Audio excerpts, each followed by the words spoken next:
जयति परम ज्योति समम समस्तैरनन्तपर्यायै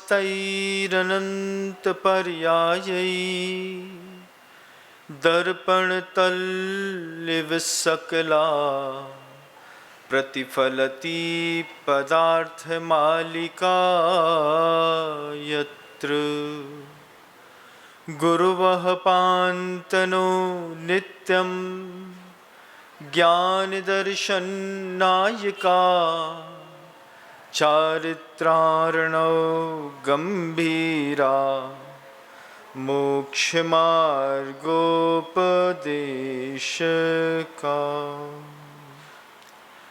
अहिंसा परमो धर्म की।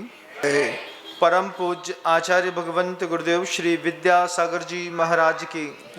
वर्तमान आचार्य परमेष्ठी गुरुदेव श्री समय सागर जी महाराज की। समस्त मुनि संघ की। ज्येष्ठ मुनिराज श्री ब्रह्म सागर जी महामुनिराज जी की।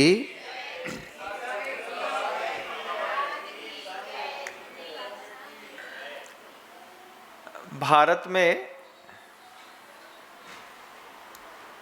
कई प्रकार के बलवान लोग रहते हैं। किसी के पास धन का बल होता है, किसी के पास संबंधों का बल होता है, किसी के पास ज्ञान का बल होता है, किसी के पास शरीर का बल होता है, किसी के पास अहंकार का बल होता है, किसी के पास कुल का बल होता है, किसी के पास हमारे मामा बहुत बड़े हैं जाति का बल होता है, किसी के पास आदमी के पास अपनी शक्तियों का पद का बल होता है। हम ईई हैं, हम सीईओ हैं, हम एसडीओपी हैं, उसका भी बल होता है। फिर किसी के पास अपनी पत्नी का बल होता है, वो बलवान है। आदमी बिजनेसमैन है, लड़की कलेक्टर है, बहू कलेक्टर है। तो भारत के अंदर कई प्रकार के बल मिल जाएंगे। इन सारे बलों को एक एक एक एक करके हटाते चले जाइए। संबंधों का बल हटा दीजिए, धन का बल हटा दीजिए, जाति का बल हटा दीजिए, कुल का बल हटा दीजिए, और भी जितने बल हैं, अहंकार का बल हटा दीजिए। जब सारे के सारे बल हट जाते हैं तब एक विशेष बल काम करता है जिसको कहते हैं आत्मा का बल। जब तक दुनिया भर के ये बल काम करते हैं ना, तब तक आत्मा का बल काम नहीं करता। वो बल कब काम करता है? जब आपको ये सारे के सारे बल हटा दिए जाएं तब। भारत में धर्म का बल एक बहुत बड़ा बल है।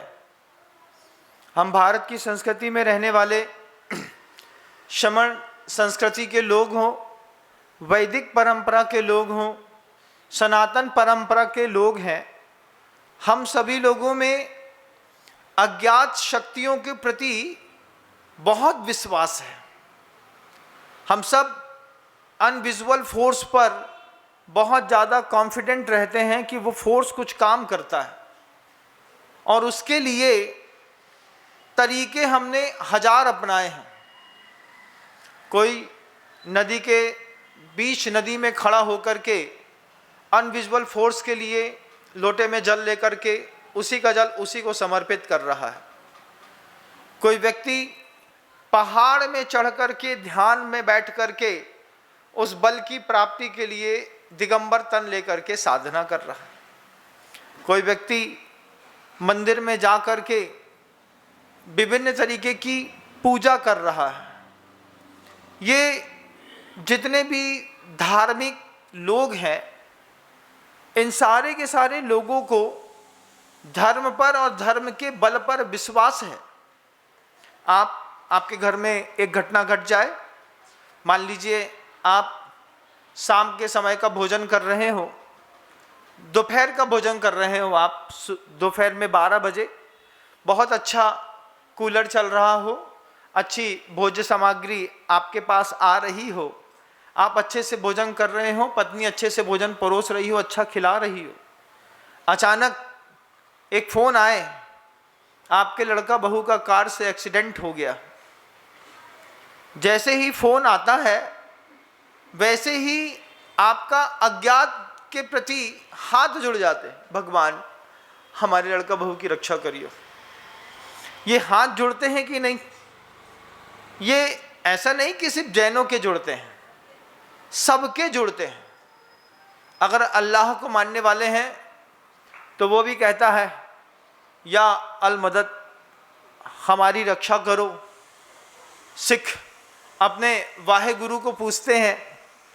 वैदिक संप्रदाय के लोग प्रभु श्री रामचंद्र जी कृष्ण की सेवा में चले जाते हैं। भगवान आदिनाथ वर्धमान स्वामी को मानने वाले उनकी आराधना करते हैं। हमारे हाथ तो जुड़ते हैं। इसका मतलब है कोई भारत के अंदर जिन बहुत सारे तत्वों की खोज की है, उस खोज के साथ एक और बल हमेशा काम करा है, धर्म के बल ने। अब ये धर्म का बल आपके जीवन में कितना काम करता है ये देखना है। फ्लैशबैक में जाकर के थोड़ा सा देखते हैं। जब कभी भी कोई मूवी देखते हैं ना, तो मूवी में अचानक आपको फ्लैशबैक दिखाया जाता है। फ्लैशबैक दिखा करके बहुत सारी चीज़ें एकदम से गड़बड़ होती पीछे ले जाकर के आपको एकदम से खड़ा कर देते हैं। तो आप भी आज हम जहाँ पर खड़े हैं, यहाँ से 1800 साल पहले के फ्लैशबैक में जाकर के देखिएगा। उस फ्लैशबैक में जाकर के देखिएगा, 7 हाथ का एक व्यक्ति है। 7 हाथ मतलब 10.5 फुट, 10.5 फुट की लंबाई है उनकी। आज से 1800 साल पहले थोड़ा सा इसी पंचम काल के फ्लैशबैक में जाकर के देखते हैं। 10.5 फुट की हाइट है। उस हाइट के हिसाब से उनकी हेल्थ है, पर्सनालिटी है, अच्छा चौड़ा माथा है, गौरवर्णी है, अच्छे सुंदर व्यक्तित्व हैं और उनको वैराग्य का भाव पैदा हो गया। वैराग्य का भाव पैदा होने पर अपने गुरु के पास जाकर के उन्होंने दीक्षा ले ली और दीक्षा लेकर के साधना करने लगे। जहाँ से निकलते 10.5 फुट का शरीर लेकर के चौड़ी विशाल वक्षस्थल, कमर बिल्कुल पतली शेर के जैसी, छाती बिल्कुल निकली 56 इंच का सीना, लंबे अच्छे पंजे पैर के, जहाँ से चलते लोग देखते रह जाते। उनकी साधना की बड़ी चर्चा थी। 1800 साल पुराना मतलब पंचम काल। पंचम काल मतलब पंचम काल में कोई छाई सम्यक दृष्टि नहीं होता। पंचम काल का मतलब कोई मोक्ष नहीं जाता। पंचम काल का मतलब कोई सर्वार सिद्धि तक नहीं पहुंच सकता, नवग्रह विवेक तक नहीं पहुंच पाते, कुछ अनुपलब्धता है। मतलब जहाँ पर आचार्य शांति सागर जी महाराज होंगे वहीं पर वो व्यक्तित्व होंगे। जहाँ पर गुरुदेव विद्यासागर जी महाराज होंगे वहीं पर उनकी भी उनसे मुलाकात हो रही होगी। फ्लैशबैक में जाकर के एक इंसान को देखिएगा जिसके अंदर, मन के अंदर श्रद्धा ऐसी जबरदस्त है कि संयम के साथ उन्होंने ध्यान की श्रेणी में उतरना शुरू किया। ध्यान 4 प्रकार का तो है, जिसमें 2 ध्यान ऐसे हैं जो संयम के बिना होते हैं, आर्द्र ध्यान और रौद्र ध्यान। इन 2 ध्यानों के लिए संयम की कोई आवश्यकता नहीं। लेकिन जो अनविजुअल फोर्स है, जो अंदर से दिखने वाली एक शक्ति है, जो अंदर होती है लेकिन दिखाई नहीं देती। जैसे आप देखिए, आपके अंदर अभी प्रवचन सुनते वक्त भी ब्लड जो है इतना स्पीड में सर्कुलेट हो रहा है, आपको थोड़ा भी एहसास नहीं होता होगा, थोड़ा भी एहसास नहीं होता है क्या? अगर मान लीजिए दिल खोल करके हार्ट में एक पिन घुसा दें तो आपको क्या लगता है कितना तेज फोर्स होना चाहिए? ब्लड का फोर्स इतना तेज है कि अगर आप 15 फुट ऊंची सीलिंग में सो रहे हैं, नीचे आपके दिल में एक पिन से छुपा दें तो पूरा का पूरा ब्लड फट करके ऊपर की दीवार में छुप जाएगा। इतना तेज फोर्स अंदर है, अनविजिबल फोर्स है, दिखाई नहीं देता। दिल धड़कता रहता है 24 घंटे 365 दिन, दिखाई नहीं देता। समझ में आता है क्या? अब आपसे पूछ बैठूं कि बताइए सांस लेने में ज्यादा सुख मिलता है कि सांस छोड़ने में? बोलो। आज तक प्रयोग ही नहीं किया महाराज तो दिखाई नहीं देता। आप देखिए, एक बार प्रयोग करके देखिएगा हमारी बात का। सांस लेने में ज्यादा सुख दिखाई देता है कि छोड़ने में? किस में आप ज्यादा फीलिंग करते हैं? लेते वक्त थोड़ा सा भारीपन लगेगा शरीर पे, छोड़ते वक्त रिलैक्स होता है कि नहीं? कितनी चीजें ऐसी हैं जो हमारे साथ रोज होती हैं, हमको पता नहीं। हमको हमारी बॉडी के साथ जनरेट होने वाले अनविजुअल फोर्सेस के बारे में कुछ पता नहीं। और उन्होंने उस संयम के मार्ग को अपना करके, वैराग्य को स्वीकार करके उन्होंने ध्यान की श्रेणी पर उतरते साथ कुछ आंतरिक परिवर्तन होते हैं। चूंकि आप बाहर की दुनिया की चीज चाहते हैं, इसलिए आप लोग सभी लोग बाहर के पुरुषार्थ करते हैं। आपको बाहर में क्या चाहिए? अच्छी पोजीशन चाहिए, अच्छा पैसा चाहिए, अच्छी प्रतिष्ठा चाहिए, अच्छा मान सम्मान चाहिए। इन सब के लिए अंदर कोई मेहनत नहीं करनी पड़ती, बाहर ही बाहर मेहनत करनी पड़ती है। बाहर ही बाहर प्रतिष्ठा मिल जाती है, लेकिन अफसोस की बात है घर में नहीं मिलती। बाहर तो मिल जाती है, बाहर तो एसडीओपी साहब बहुत अच्छे हैं, घर के अंदर 2 रुपया के, घर के अंदर उन्हें एसडीओपी साहब से सुनो थोड़ा पानी उठा के दो। शेर के ऊपर शेरा वाली घर के अंदर जब हावी होती है तो कितने बड़ा प्रधानमंत्री काहे ना होए, वो भी बोलता है जयकारा शेरा वाली का। चुप, बिल्कुल शांत बैठ जाते हैं। क्या है? पद कमाया बाहर, अंदर कोई पद नहीं है। घर के अंदर कितनी कीमत है आप लोगों की, आप बताओ? है 2 रुपये की कीमत। 4 बार पानी मांगोगे तब 1 बार पानी आएगा। और ऑफिस में जाकर के बैठो और 1 बार बोलो राम पानी लेके आओ, जी साहब, सलूट मारेगा, ठंडा पानी देगा, उसके अलावा और कुछ पूछ लेगा। बाहर तो जो चाहिए था सब मिला है, अंतर में आपको कुछ भी नहीं मिला। ये आदमी की बाहर को प्राप्त करने की इच्छा थी, लेकिन उन साधु परमेष्ठी ने जिन्होंने वैराग्य का मार्ग स्वीकार किया, अपने गुरु का सहारा लेकर के उन्होंने संयम ग्रहण किया। संयम ग्रहण करने के साथ ही उन्होंने ध्यान में उतरना शुरू किया। ध्यान के साथ, धर्म ध्यान के साथ एक खूबी है, वह असंयमी को उपलब्ध नहीं है, संयमी को ही उपलब्ध है। ध्यान कैसे होता है महाराज? वो जो एसी के नीचे बैठ करके करते हो ना, उसको ध्यान नहीं कहते। वो सब आर्ध ध्यान रौद्र ध्यान के बीच में डूबे हुए लोग होते हैं। तो यहां पर क्या ध्यान कैसे होता है? ध्यान के लिए 5 आवश्यक तत्व आचार्यों ने कहे हैं। ध्यान के लिए आचार्यों ने कहा है, वैराग्यम तत्व विज्ञानम, नैर्ग्रंथम समचित्तता, परिसह जयश्चेति पंचैते ध्यान हेतवः। अगर आपको धर्म ध्यान करना है तो आपको संयमी बनना पड़ेगा। असंयमी का, अविरत सम्यक दृष्टि का धर्म ध्यान नहीं होता, धर्म की ओर मुख जरूर होता है। धर्म ध्यान के लिए अगर आप निर्जरा की बात करते हैं ना, जैसे 10 उपवास कर लिए, 10 उपवास करने पर धारणा बना ली, खूब निर्जरा हो गई हमारी 10 दिन की, अब 11वें दिन बढ़िया राम भरोसे का हलवा समोसा खा करके जैन की कचौड़ी ना खाई तो पालना बेकार है, ऐसी धारणा बनाई। 10 दिन तक खूब उपवास किया, 11वें दिन पालना नहीं करी, कचौड़ी सेंटर में जाकर के खड़े हो गए। कोई निर्जरा स्थान नहीं है। निर्जरा स्थान संयमी का होता है। संयमी का 2 प्रतिमा के भी व्रत ले लेंगे तो आपके निर्जरा के स्थान आपको बनने लगेंगे। अब उन्होंने तो महाव्रत लिए, महाव्रत के साथ ध्यान में उतरे। ध्यान के लिए 5 आवश्यक तत्व हैं। सबसे पहला आवश्यक तत्व है संयम। संयम के साथ वैराग्य।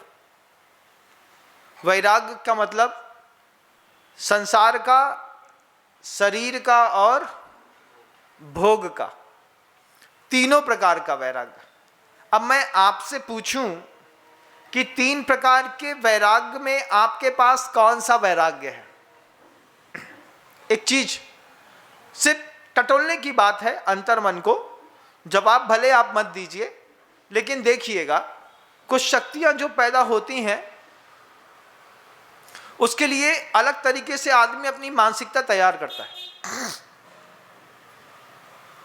आचार्य कहते हैं संसार का वैराग्य आपको है क्या? नहीं है। शरीर से जैसा पड़ा है पड़ा रहने दो, मजनू टाइप के घूमते रहो, ऐसे भी नहीं है। भोग से, 5 इंद्रियों के भोग का वैराग्य भी नहीं है। कुछ लोगों के पास होता है, कुछ लोगों के पास संसार का वैराग्य होता है। सब बेकार है महाराज, सब झूठे लोग हैं, झूठ है, ये मतलब फरेबो उल्फत की दुनिया, ऐसे गाने गाते हैं। दुनिया कैसी है? मतलबी है, फरेबी है, उल्फत वाली है। कुछ लोगों को संसार का वैराग्य होता है लेकिन शरीर का नहीं होता। शरीर के प्रति वो बहुत कॉन्शियस होते हैं। संसार के प्रति बेकार है, संसार सब मिथ्या है, शरीर जरूरी है। कुछ लोगों को संसार और शरीर से होता है लेकिन भोगों से नहीं होता। वो आप देखना, जूते चप्पल कपड़े उनके ऐसी फटीचर पहने रहेंगे। घर के अंदर बड़े बुजुर्ग मिल जाएंगे ऐसे कई लोग जो संसार और शरीर दोनों से बैरागी हैं। पत्नी बोलती है तुम्हारे बाल खिचड़ी के जैसे हो गए हैं, इसमें मूंग की है कि मसूर की दाल है, कुछ समझ में नहीं आता, आधे काले आधे पीले आधे सफ़ेद, कबूतर टाइप के दिख रहे, इसको काला कर लो। वो कहते हैं अरे छोड़ो, ये सबसे हमको कोई फर्क नहीं पड़ता। क्या है? संसार से भी बैराग्य है, शरीर से भी बैराग्य है। एक बटन लाल कलर की है, एक नीले कलर की है, जो मिली सो टांग दी और पहन ली, अपन ने काम कर लिया। उनसे बोलो चाचा थोड़ी शर्ट तो अच्छी पहन लो, अरे बेटा तुम पहन लो, हम ऐसे ठीक हैं। संसार के बैरागी, शरीर के बैरागी मिल जाएंगे लेकिन भोग के बैरागी नहीं मिलेंगे। कुछ ऐसे होते हैं बंधुओं जो संसार, शरीर और भोग तीनों के बैरागी होते हैं। और जो संसार, शरीर और भोग तीनों के बैरागी होते हैं उनमें वो महापुरुष हैं जिनकी हम आज चर्चा कर रहे हैं। उनके पास तीनों वैराग्य है। वैराग्य के साथ तत्व विज्ञानम, तत्व विज्ञान को भी समझते हैं। आश्रव कैसे होता है, जीव किसको कहते हैं, कर्म कैसे आते हैं, बंध कैसे होता है, शुभ क्या होता है, अशुभ पाप कैसे होते हैं, निर्जरा स्थान कैसे बनाई जाती है, प्रशस्त आदि 7 आदि प्रशस्त प्रकृतियों को कैसे बांधा जाता है, इसको भी उन्होंने समझ लिया है। वैराग्य है, समझ है, दोनों चीजें हैं। समचित्तता, वैराग्यम तत्व विज्ञानम नैर्ग्रंथम, तीसरा शब्द है निर्ग्रंथता है। मतलब गांठ नहीं है मन के अंदर भी और तन के अंदर भी। तन में धोती की नहीं है और मन में धन की नहीं है। दोनों प्रकार की जो दिगंबर हैं अंतरंग से और बहिरंग से। तीसरा ध्यान की बड़ी शक्ति है। वैराग्यम तत्व विज्ञानम नैर्ग्रंथम, निर्ग्रंथता, समचित्तता, फिर समचित्त के धनी है। और गुरु के उपदेश से बियाबान जंगलों में, पहाड़ों में, पर्वतों में, ठंडी के दिनों में किसी गुफा में बैठ करके, पेड़ के नीचे बैठ करके ध्यान करके उन्होंने अपने जीवन को ऐसा पर्सनालिटी अंदर से डेवलप करी है। और कब की बात है? चतुर्थ काल की नहीं, इसी पंचम काल की। इसी पंचम काल में कमाल हुआ है। पंचम काल में सबका सहनन एक जैसा है, सबके शक्तियां एक जैसी हैं, उसमें से उन्होंने अपनी जिन शक्ति का उद्भावन प्रकटीकरण किया वो शक्ति देखने लायक है। वैराग, तत्व विज्ञान, निर्गंथम, समचित्तता, हर चीज में समान भाव है। सम सत्तु बंधु बग्गो, सम सुख दुखो, प्रशंस निंदा समो, लोटकंचणो समो, जीवित मरणे समो, सो समणो, ऐसे वो श्रमण है। समचित्तता, परिचय जयश्चेति पंचैते ध्यान हेतव, और परिचय जय करने के भी वो अभ्यासी हैं। मच्छर अगर नाक में बैठ जाए और मक्खी आंख में बैठ करके धीरे धीरे यहाँ के भाग में बैठ करके पैर रख के चले, बस कभी महसूस किया है कैसी संवेदनशीलता होती? अगर मक्खी कान में बैठ करके ऐसे घूमे, ये सब मर्म स्थान होते हैं। कान मर्म स्थान होता है, आँख के नीचे का भाग मर्म स्थान होता है, यहाँ पर आपका मर्म स्थान होता है। जो मर्म स्थान होते हैं उन मर्म स्थानों से अधिकतर करके पसीना बहुत जल्दी गिरता है, बहुत संवेदनशील होते हैं। अब यहाँ पर एक मक्खी बैठ जाए आपके और वो चले धीरे से और उड़े नहीं, तो कितना देर आप सह सकते हैं? 5 सेकेंड, 10 सेकेंड, कितने ही ध्यान की सामायिक में रहोगे ऐसे बैठे बैठे? अब क्या करें, हाथ उठाने का त्याग है। अब वो साधु भी सोचता है कि कम से कम हलन चलन में, लेकिन इसमें शांति मिलनी चाहिए, तो वो ऐसा करके अपनी मक्खी उड़ा लिया उसने। लेकिन आज से 1800 साल पहले फ्लैशबैक में जाकर के देखिएगा, उन्होंने ऐसा कुछ नहीं किया है। उन्होंने परिचय जय करने में अपनी सामर्थ्यता निश्चित करी। हमारे संघ में मुनिराज श्री धीर सागर जी महाराज थे, जिनकी गुना में संलेखना हो गई। उज्जैन में आए थे ना, संलेखना यही हुई? अच्छा, उज्जैन के ही थे। अच्छा, आप यहाँ के ही थे, धन्य है। उज्जैन के थे मुनिराज श्री धीर सागर जी महाराज। गुरुदेव से हमारे साथ ही उनकी भी दीक्षा 2004 में हुई थी। और कुंडलपुर की बात आज भी मुझे याद है, जब कभी भी ये कारिका मैं पढ़ता था, वैराग्यम तत्व विज्ञानम नैर्ग्रंथम समचित्तता परिचय जयश्चेति पंचैते ध्यान हेतव, और जब मैं उनको खड़ा हुआ ध्यान की मुद्रा में देखता था, एक बार आप आश्चर्य मानेंगे कि वो रात में खड़े होकर के सामायिक कर रहे थे और चूहा उनके अंगूठे का मांस काट के ले गया।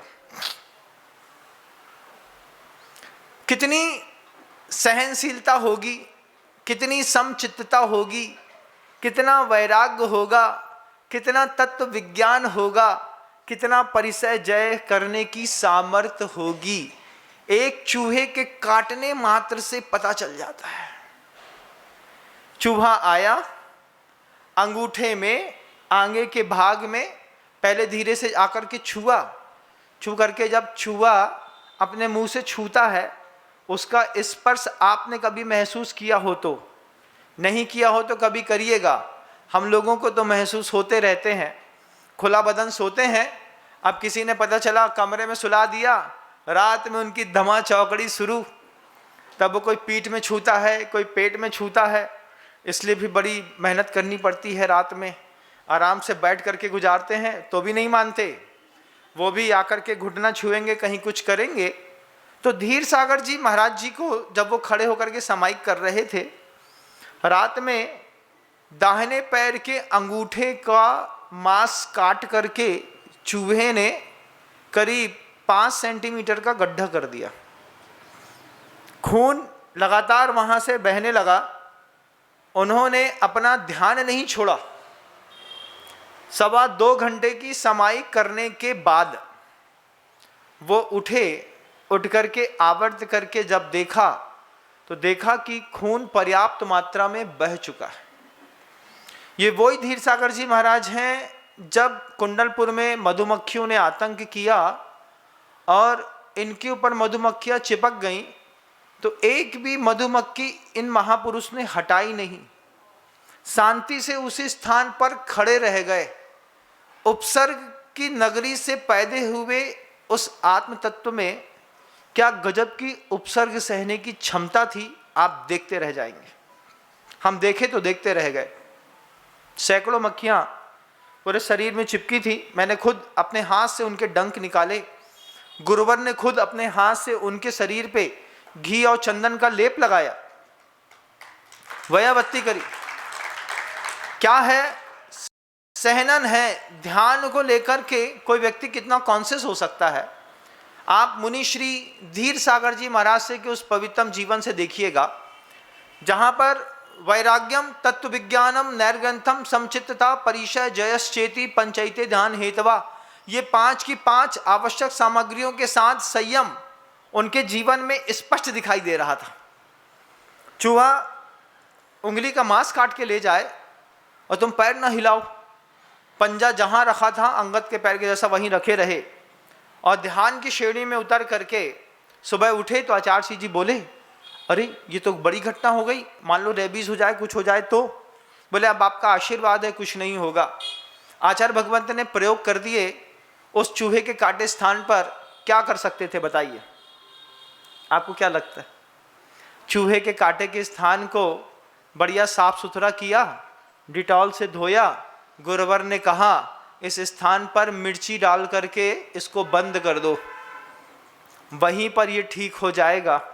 आपके घाव में मिर्ची भर दें तो, और आप आश्चर्य मानेंगे, लाल मिर्ची भर दी, उस स्थान पे थोड़ी जलन हुई, लेकिन उसके बाद 3, 4, 5, 7 दिनों में वो घाव धीरे धीरे करके पूरा भर गया। इतना भी सह गया साधु अपने गुरु के नाम पर। उनने कहा कि घाव में मिर्ची लगा दो। हाँ महाराज, आप बोल रहे हैं तो लगा दीजिए, जो होगा तो देखा जाएगा। श्रद्धान गुरु पर क्या गजब का होता है। इसको इनविजिबल फोर्स कहते हैं, अंदर से काम करता है। क्योंकि आपको बाहर बाहर की जिंदगी से मतलब है और बाहर बाहर का काम करते हैं, इसलिए आपको ऐसे नहीं दिखाई देने वाले अदृश्य स्रोतों के बारे में ना कभी आपने अनुभव किया है, सुना बहुत होगा, अनुभव नहीं किया, और ना कभी उसकी आकांक्षा करी। पद प्रतिष्ठा पैसा जो बाहर से मिल सकता था वो आपने ले लिया, लेकिन इसके अलावा कुछ मिला नहीं। इसके अलावा और भी कुछ चाहिए था। आपकी कामना में तो है लेकिन आपको उपलब्ध नहीं है। आपकी कामना में है ओज। ओज का मतलब महाराज, वाणी में कहते हैं ना, महाराज इनकी वाणी ऐसी ओजस्वी है कि वो बोलते हैं तो लोग सुनते रह जाते हैं। आपकी भी मनुष्य की पहली कामना है, उसके जीवन में ओज होना चाहिए, वाणी का ऐसा प्रताप होना चाहिए कि बोलें और सुन लें। घर के लोग आपकी वाणी से कितना प्रभावित है आप बताइएगा? कोई प्रभावित है घर के अंदर? एक आध आदमी, मोहल्ले को कोई एक आध आदमी हो जिसके सामने तुम्हारी बात की बकत हो? एक आध आदमी नहीं मिलता महाराज। कामना में तो है लेकिन यथार्थ में वाणी में ओज नहीं है। दूसरी एक बड़ी कामना और है इंसान की, वो तेज चाहता है। तेज होता है चेहरे पे, तेजस्वी कहते हैं ना, महाराज क्या गजब के तेजस्वी दिख रहे हैं। वो तेज जो है वो कुछ लगाने से नहीं आता, कुछ ध्यान में उतरने से आता है। आपको लगता है कि चेहरा चमचमाता है तो ट्यूब पार्लर लगाते होंगे, पार्लर जाते हैं, जाने वाले पार्लर जाते हैं, इसमें तो कोई मना ही नहीं है। जेंट्स पार्लर भी होता है ना, बढ़िया, यहाँ से एक वो ऐसी लाइन निकालते हैं जिसमें से जुआ आराम से नीचे से उतर करके नीचे निकल सके। जुआ को उतरने के लिए यहाँ पे एक लाइन बना लेंगे, 2 ऐसी बना लेंगे, एक आड़ी बना लेंगे। हमने बार बार पूछा भैया ये लाइन काहे को बनाते? बोले महाराज फैशन है। हमने कहा फैशन नहीं, ये जुआ जो है ना उसको बाल में घुस जाता होगा, निकलने की रास्ता नहीं मिलती होगी तो उसको रास्ता दिख जाती, बोले यहाँ से नीचे से धीरे धीरे धीरे करके उतर जाओ, तो वो रात में सोते सोते जुआ नीचे उतर जाता है। ऐसी लाइन बना करके आप तेजस्वी दिखना चाहते हैं लेकिन तेजस्वी बनते नहीं है, कबूतर जरूर दिखते हैं। तो आदमी की पहली कामना है ओजस्वी वाणी, दूसरी कामना है शरीर का तेज चमचमाता रहे। अब उसके लिए चाहे उपटन लगा के रगड़ लो और चाहे अंदर ध्यान में बैठ करके कुछ अंदर से योग के माध्यम से अपने शरीर के तेज को और कांतिमय कर लो। तो कुछ लोग ऐसे भी होते हैं जो वर्क इन करके अपने शरीर की कांति को डेवलप कर लेते हैं। शुभ लेशाओं का ध्यान का ऐसा परिणाम रहता है, शरीर में चेहरे में ऑटोमेटिकली चमक आ जाती है। एक वर्कआउट होता है, जिम में जाते हैं ना, जिम में जाते हैं तो क्या करते हैं, वर्कआउट करते हैं, अच्छा बल्ले शल्ले बनाते हैं, अच्छा पसीना आता है। जब आप ध्यान और योग में जाते हैं तो वर्क इन होता है। अंतरंग के कुछ परिणाम ऐसे होते हैं कि चेहरे का कलर धीरे धीरे धीरे करके पूरा बदल जाता है। महाराज हमने तो सुना था, क्या सुना था आपने? हमने सुना था महाराज कि वो नाम कर्म की जो प्रकृतियाँ होती हैं वो बदलती नहीं, और आप कह रहे हैं चेहरे का रंग बदल जाता है। हमने भी सुना था कि अच्छे अच्छे काम करने से, लेसाओं के परिवर्तन होने से बाहर का चेहरे का रंग बदल जाता है। अब आप बताइए, बचपन में आप कितने गोरे दिखते थे कि नहीं? मेरा राजा बेटा करके लोग तुम्हारे मुँह चूमते, फिर बड़े होकर के तुम करिया कैसे हो गए? लेस्याओं का परिणाम, तेजो लेस्या काम कर रही है, क्रोध काम कर रहा है, अहंकार काम कर रहा है, कसाय काम कर रही है ना, चेहरे पर उसका फर्क दिखाई देता है। और कुछ लोग सांवले होते हैं लेकिन उसके बाद भी शरीर पे कांति होती है। कुछ लोग सांवले भी होते हैं, वो शरीर पे कांति भी नहीं होती है। उनके चेहरे देख करके उनका पाप पुण्य भांप लेता है साधु। तुम्हारा चेहरा देख करके पाप पुण्य भांप लेते हैं, कितने पुण्यात्मा, कितने पापी, कितने धर्मात्मा, सब बैरामीटर तब यहाँ पे फिट है दिमाग में। आदमी की कामना है वो ओजस्वी बने, तेजस्वी बने। आदमी की कामना है बहुत अच्छी विद्याएं उसके पास हों। लेकिन आपके बच्चे जिस स्कूल में जाकर के विद्या पढ़ते हैं, उस स्कूल में पढ़ने वाली विद्या का आउटपुट क्या है महाराज जी? हम बताएं, आप बताएंगे? अब आप ही बताएंगे महाराज जी, माइक आपके हाथ में है, जो बोलो सो सही, आप ही बताएंगे। तो आचार्य कहते हैं आज वर्तमान स्थितियों में जो आप विद्या पढ़ते हैं उससे कुछ चीजें पैदा होती हैं। क्या क्या? शोकम, आचार्य ने कहा शोक पैदा होता है। क्या शोक पैदा हो गया महाराज? अच्छा पढ़ रहे थे, पढ़ते पढ़ते पता चला पड़ोसी की जो लड़की थी वो डिस्टेंशन में 99.91% लेकर के आई, हमारा लड़का हर बार मेरिट में आता था। शोक में चला गया, माता पिता शोक में चले गए। लड़का फर्स्ट डिवीजन पास हो गया, माता पिता शोक में, डिप्रेशन में डूबे। अरे नाम खराब कर दिया, फर्स्ट डिवीजन में नाम खराब कर दिया।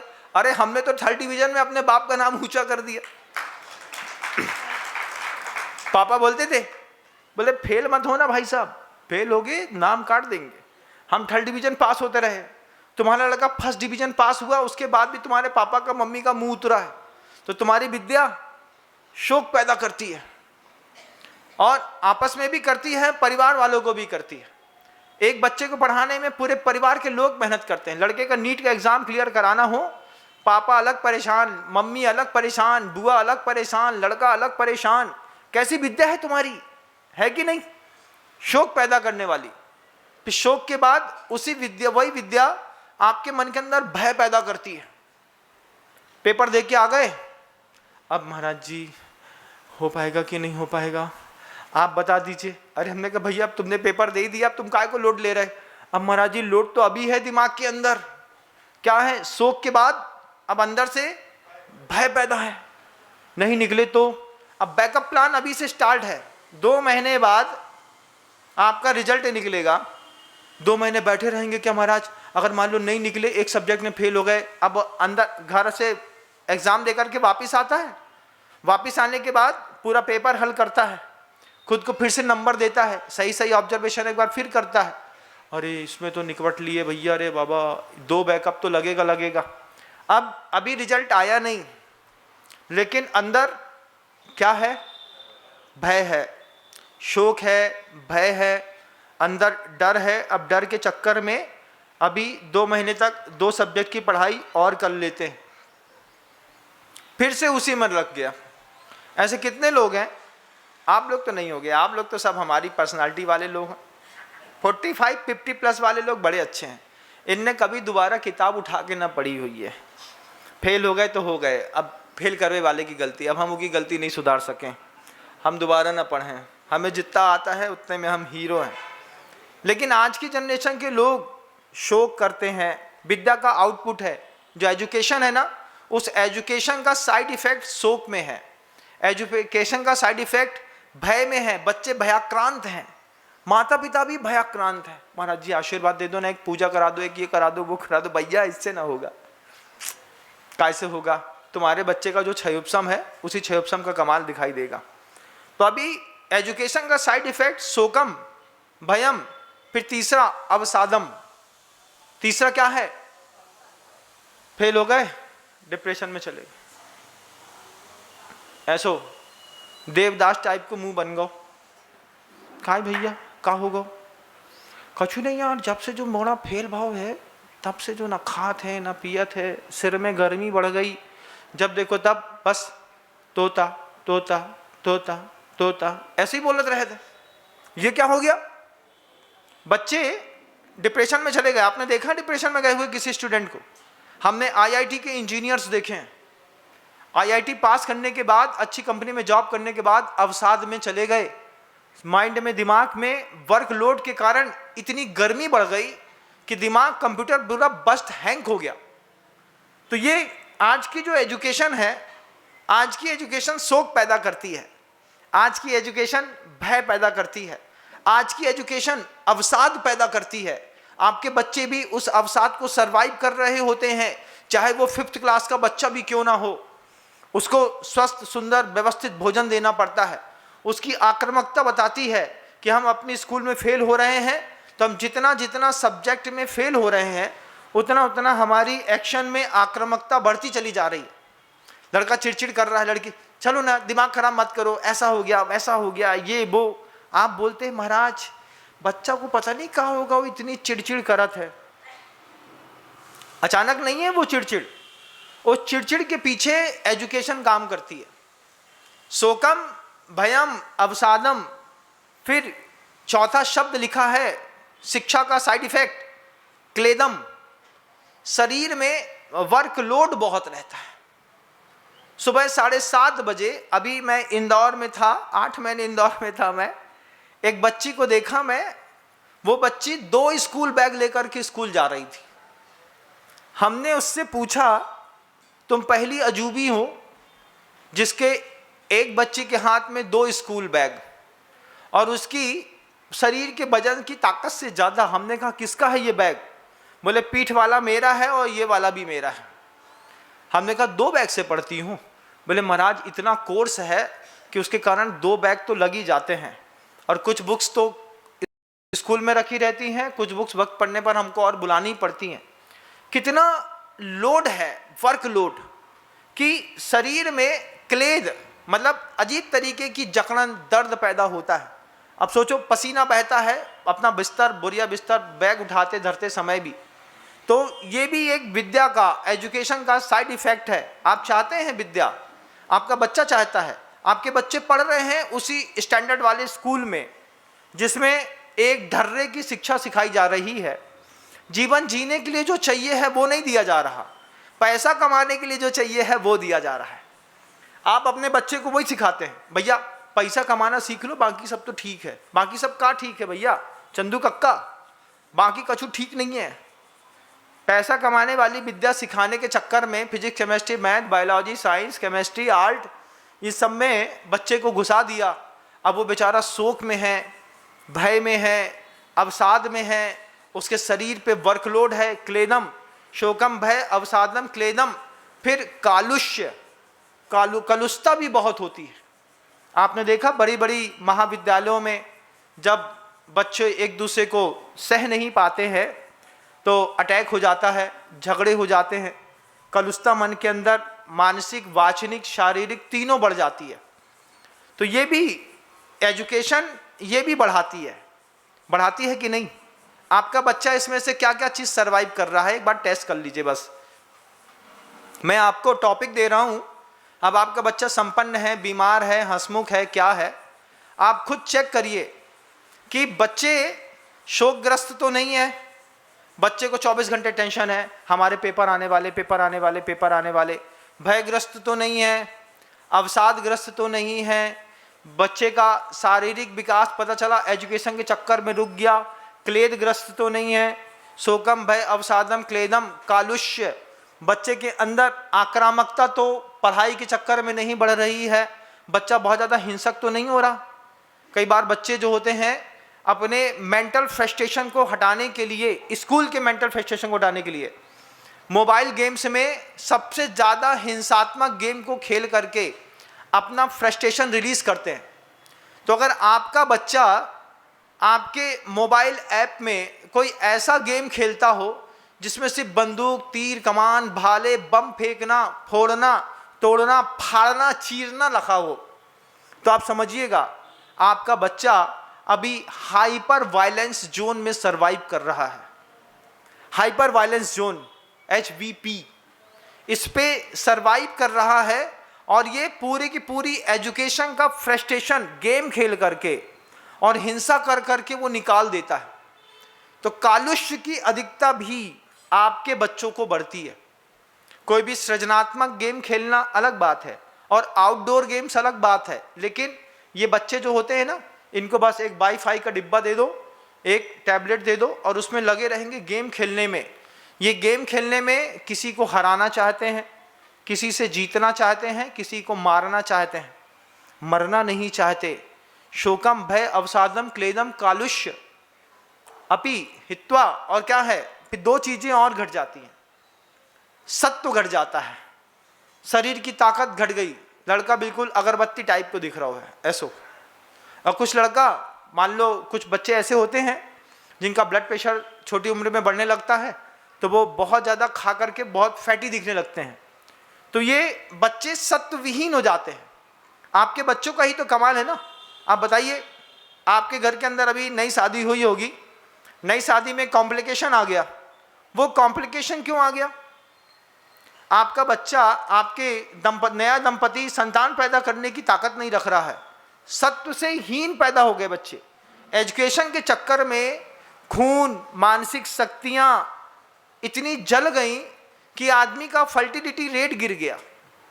फर्टिलिटी रेट गिर जाने के कारण हम इसका आधा श्रेय तो भोजन को देते हैं और आधा श्रेय शिक्षा को देते हैं। ऐसी शिक्षा जिसने आपके बच्चे के DNA स्ट्रक्चर को चेंज करके उसका फर्टिलिटी रेट गिरा दिया।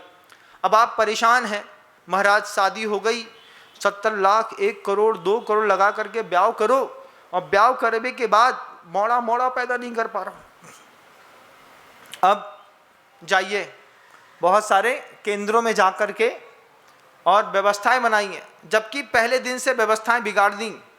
ऐसे विद्यालयों में पढ़ा के जहाँ पर शोक, भय, अवसाद, क्लेश, कालुष्य के साथ बच्चा 5 चीज़ों से ग्रस्त हुआ, अपना सत्व छोड़ बैठा, और फिर बच्चे 6वीं एक घटना और घटती है, 7वीं घटना, उत्साहहीन हो जाते हैं।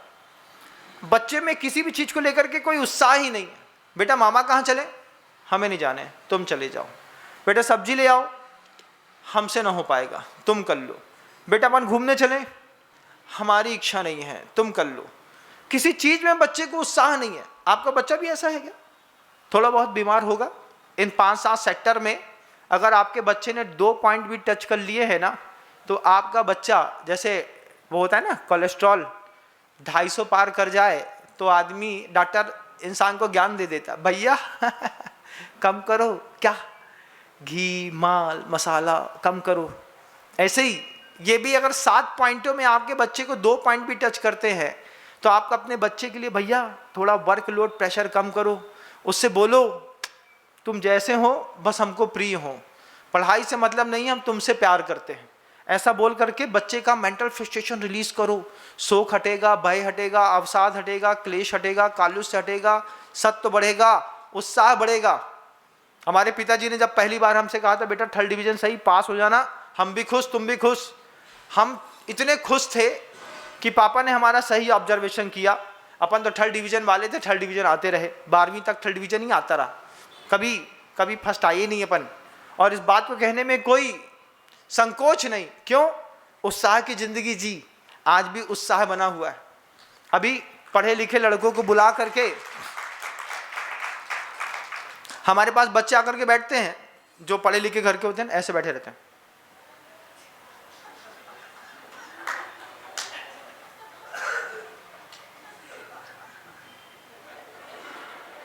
कछु बोलो भैया, ऐसा बोलते हैं, मम्मी महाराज जी कुछ बोल रहे हैं। ये क्या है? ऐसे बच्चे मिलेंगे हमको, उत्साह वाले ना पूछेंगे आकर के, ना बोलेंगे महाराज श्री हाँ ठीक हुआ आपका, इतना बोलने की ताकत नहीं है। उत्साह विहीन बच्चे। बस अब का बच्चा भी क्यों आया है पता? घर से धक्का मार मार करके, चलो रे सुना है एक हाइपरसोनिक इंजन वाले महाराज जी आए हैं अपने मोहल्ले में, एक बार देख करके आते हैं, मिल के आते हैं। तो उस हाइपरसोनिक इंजन को देखने आए, अब आकर के उत्साह विहीन होकर के ऐसे बैठ गए। हमने कहा इसको चाहिए हमदर्द का टॉनिक सिंकारा, कहाँ से ला करके दे हम इसको? इसके माता पिता ने, इसकी एजुकेशन ने इसका बंटा ढार कर दिया। लेकिन आदमी की कामना है, क्या कामना है? ओज की, तेज की, विद्या की। लेकिन विद्या के 7 साइड इफेक्ट में आपका एक बच्चा घुसा हुआ है। शोकम भय अवसादम क्लेदम कालुष्मपि हपि हित्वा। सत्व और उत्साह इन दोनों से हीन, मन के प्रसाद से सर्वथा मुक्त, ऐसी एजुकेशन का साइड इफेक्ट में आप सबके बच्चे 4th स्टैंडर्ड से जो फंसते हैं, जीवन में कभी निकल नहीं पाते। हम हमेशा कहते हैं, हम प्रमोशन करते हैं सरस्वती शिशु मंदिर का। बोले हिंदी मीडियम के सरस्वती शिशु मंदिर में पढ़ाओ, लड़के अच्छे तेज तर्राट निकलेंगे, एक्शन वाले निकलेंगे, भले वे कम पढ़े लिखे जाएं, लेकिन जीवन जीने के सब हुनर आते हैं। और जितना जिंदगी जीने के लिए चाहिए है। कहाँ से पढ़े थे आप लोग में? कितने लोग पढ़े सरस्वती शिशु मंदिर में? हैं? जैन स्कूल में पढ़े, ये और अच्छी बात है। तो ऐसे विद्यालयों में जहाँ पर इन 7 चीज़ों से एजुकेशन फ्री हो, लिखना पड़ता है। हमारे यहाँ बच्चे को शोक भय अवसाद क्लेश कालुष सत्य उत्साह, इन सब से सुरक्षित व्यवस्थित रखा जाता है। आप अपनी बच्चे को हमारे यहाँ आराम से भेज सकते हैं। लेकिन आदमी की कामना है काय की? ओज की, तेज की, विद्या की, फिर विजय की भी कामना है। हर आदमी को जीतना चाहता है, जीत नहीं पाता। खुरई के घर में चलत नहीं है, जिनके खुद के घर में नहीं चले वे मंदिर के ट्रस्टी बन के मंदिर के चलावो चाहत। का है? बोले घर में कोई नहीं सुन रहा तो महाराज, तो हम महाराज मंदिर के ट्रस्टी बन गए, को तो सुने हैं हमारी। अब जब घर में तुम्हारी 2 रुपये की कीमत नहीं है, तो तुम्हारी बाजार में काहे की 100 रुपये की कीमत, इतने भी 2 रुपये की कीमत है। लेकिन जो घर नहीं चला पाते वो मंदिर का ट्रस्ट चलाने घुस जाते हैं। बोले कहीं तो विजय मिले, कहीं ना मिलेगी विजय, न मंदिर में ना घर में। ओजस तेजो विद्या वीर, फिर अंदर की शक्ति भी चाहता है, कामना है हमारी शारीरिक शक्ति अच्छी बने रहे, हमारी बौद्धिक स्तर बने रहे। मालिक भी बनना चाहता है, सनाथा बनना चाहता है, किसी का नाथ बनना चाहता है। अनाथ जैसी जिंदगी है।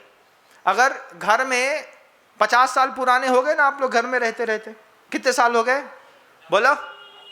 कोई 50 का, कोई 60 का, कोई 65 का, कोई 70 का। जितने सीनियर सिटीजन है, जितने सुपर सीनियर सिटीजन है, जितने प्रीमियर सिटीजन है, ये सारे लोग अपने घर में 2 दिन का नियम लेके देख लो, तुम्हारी कितनी बकत है और तुम्हारा कितना पुण्य है, सब पता चल जाएगा। महाराज क्या नियम ले लें? एक टाइम का नियम ले लो, मौन के साथ भोजन करने का, कि जो परसेंगे हम कुछ ना मांगेंगे। एक समय का बस नियम ले लो, अचानक ले लो किसी भी दिन, पता चलेगा कि 50 साल से साथ में रह रही है, अभी तक नहीं पता कि 4 पूड़ी खाने की 5 पूड़ी खाने। एक बार सब्जी परसेगी, गायब, कहाँ गई भाई? जे दाल और कौन दे है? बोले जब तक मांगना जैसे मांगो नहीं, तब तक घर के अंदर तुम्हारा पेट नहीं भर रहा हो, तुम्हारे काय को पुण्य बताओ? बिना मांगे भोजन करके तो देखो, वो मांगने वाला एक रोड में निकलता है, दे दाई भाई, दे दाता के नाम तुझको अल्लाह रख के दे भाई, कुछ दे दे बाबा, भगवान तेरा भला करेगा। वो वहाँ मांग रहे हैं और तुम लोग घर में मांग रहे, दाल दे दे, रोटी दे दे, थोड़ी सी चटनी दे दे, पापड़ दे दे, एक मीठा दे दे भाई। बिना मांगे बिना मांगे खा के देखो एक बार, बस एक बार नियम लेके देखो ना, तुम कितने शरीफ हो और तुम्हारे पास कितनी ताकत है, कितना पुण्य है, सब पता चल जाएगा। अगर 2 दिन के 4 टाइम का नियम ले लिया, अचानक लेना है, ऐसा नहीं कि हमारे प्रवचन सुने और आज ही ट्रायल मार दो। तो तुमने प्रवचन सुने हैं तो तुम्हारी श्रीमती ने भी सुने हैं प्रवचन, वो समझ जाएगी आज इसको कुछ हो गया, कुछ बोल नहीं रहे हैं, इनको भरपेट खिला दो। अचानक अच्छे मुस्कुराते हुए में एक दिन एक ट्राई बॉल फेंकी, आज बिना मांगे देखता हूँ मेरा पेट भरता है कि नहीं भरता। अब बस मैं आ गया हूँ, हाँ ठीक है हम थाली लगा देते। वो 2 रोटी रखेगी, दाल रखेगी, बोले पापड़ सिकरो हम दे रहे। अब वो गई अपने बच्चे को संभालने, लौटी की नहीं आई। अब 2 मिनट में 3 मिनट में तो आपने अपना काम खत्म कर दिया, 2 रोटी खा ली। अभी आपको और खाना था, लेकिन कोई परसने वाला गायब। तब समझ में आए कि हम घर के अंदर कितने अनाथ हैं। दे दाता के नाम का दे दे, 1 कटोरी दाल दे दे भाई। वो 1 कटोरी दाल देगी, फिर जब वो खप जाएगी फिर मांगोगे, सुनो 1 कटोरी और दे दो।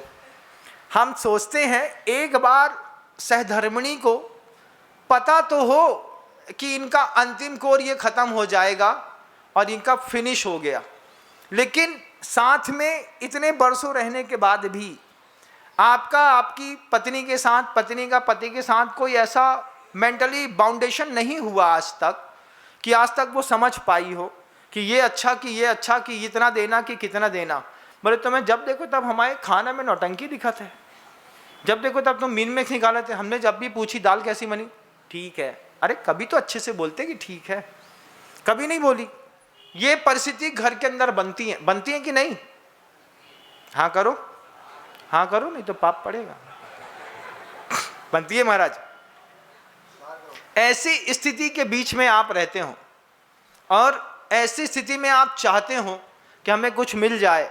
ओज तेज विद्या विजय विभव सनाथा महाकुला महार्था मानव तिलका, कुछ ना बन पाओगे। कहाँ बनते महाराज, कैसे बनते, ये सब कैसे मिलता है? बाहरी पुरुषार्थ से नहीं मिलता, अंतरंग पुरुषार्थ से मिलता है। जिस अंतरंग पुरुषार्थ को वे साधु परमेष्ठी कर रहे थे, 7 हाथ ऊंचे थे, 10.5 फुट के थे, अपने गुरु का उपदेश सुन करके वे बियाबान जंगल में बैठ करके इस गाथा को जी रहे थे। वैराग्यम तत्व विज्ञानम नैर्गंथम समचित्तता परिचय जयश्चेति पंचैते ध्यान हेतवा, इन 5 चीज़ों के बीच में घुस करके उन्होंने अपने जीवन को ऐसा समृद्ध किया। पंचम काल में ही किया। अभी इसी पंचम काल की बात है, हमारे आपके बीच की। मैं आपको फ्लैशबैक पे लेकर के जाने वाला था, वहीं ले जा रहा हूँ वापस। नेक्स्ट अगेन कम सून। फ्लैशबैक में आप देखिए आज से 1800 साल पहले कि वे साधु परमेष्ठी, उन्होंने अपने गुरु से ली गई साधना को स्वीकार करके अंतरंग साधना में उतरे। फिर उनके शरीर में, उनकी वाणी में, उनकी क्रियाओं में एक अजीब सा तेज पैदा हुआ। क्या तेज पैदा हुआ, इस संवाद को हम कल पुनः सुनेंगे। आपका समय हो गया, शब्दों को विराम देता हूँ। गुरुदेव श्री विद्यासागर जी महाराज की।